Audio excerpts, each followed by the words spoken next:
this is Stephen Whitesides playing on a Mapex Meridian maple in dark cherry stain.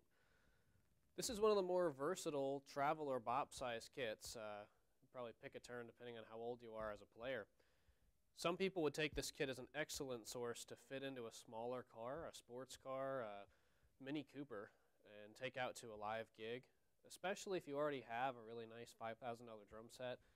You don't want to scratch and dent it on a gig that's not paying much, or you really need to split quickly after the gig and take your girlfriend out to dinner. This will fit in your car really quickly and easily. Whether you're playing rock, alternative, jazz, doesn't matter. If you're looking for an authentic jazz kit, my take is this sounds a little more modern, it looks a little more modern, and it's got beautiful, awesome, comfortable hardware, but it's not a authentic Manhattan jazz kit. That's, you know, if you're playing standards from the 20s, I don't really think this is going to be your first choice just because it's got a Mapex sound to it. Mapex is strong, very modern. It's got a strong attack, very concise strokes to it, and very short sustain. When I'm trying to play something, and keep in mind I'm a terrible jazz drummer, but if I'm trying to cover 20 standards or something for a gig, I like an open ringy kit, something that sounds like an authentic 20s, 30s, 40s, 50s drum set. If I go into some Jimi Hendrix or classic rock stuff from the 70s, I'd blend something like this in there because a little bit of that deadened sound really fits in, especially, you know, Bring the Who in, something like that. You want a kit that sounds a little more dead and a little more flat, and you can get away with it playing the jazz standards, but you've really got to go with the single ply heads. Stock heads on this kit, they look like a single ply thick pinstripe. They're Remo UTs with a pinstripe on them and some haziness outside the ring. I'm not familiar with this particular head on the toms, but it really plays similar to an Evans EC2. So I'd say this kit, again, more in a modern direction, a very versatile kit. It's not a full-on, open, ringy, difficult-to-control jazz kit, deliberately with some of the faults and difficulties of a vintage drum set. It's got all the modern conveniences, modern sound.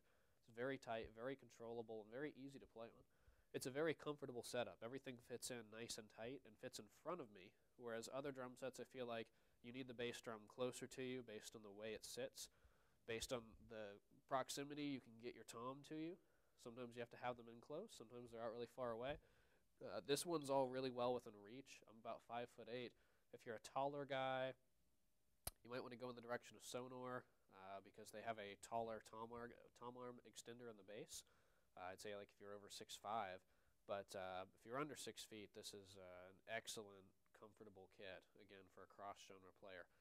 If you are looking to rock out, you like the one up, one down, and you want to go with the 18-inch bass because it's portable, the first half of this video is using a little bit of EQ and some soundboard tricks to make the kit show you this is what it's going to sound like if you play in a club with a decent sound guy. We have an amazing one here, but he's holding back a little bit.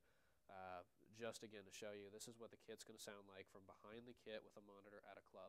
The second half of the video I'm about to play, we're going to cut down to just 2 SM81 condenser mics, flat EQ, no tricks. We'll just show you what this sounds like. Use the second half of this video to compare this drum set to all the other videos we've shot, where the second half of those is also just the SM81s with either flat EQ or mostly flat, depending on the kit and our other videos. Feel free to call and ask if you're not sure about one, but as a rule of thumb, if it's got more than 6 drums on it, we probably EQ'd it a little because it was starting to get a little sprawling for the 2 condenser mics that we have to pick up. They're not very expensive condensers. So here's the kit. This is what it sounds like from the outside of the kit with no mics on it.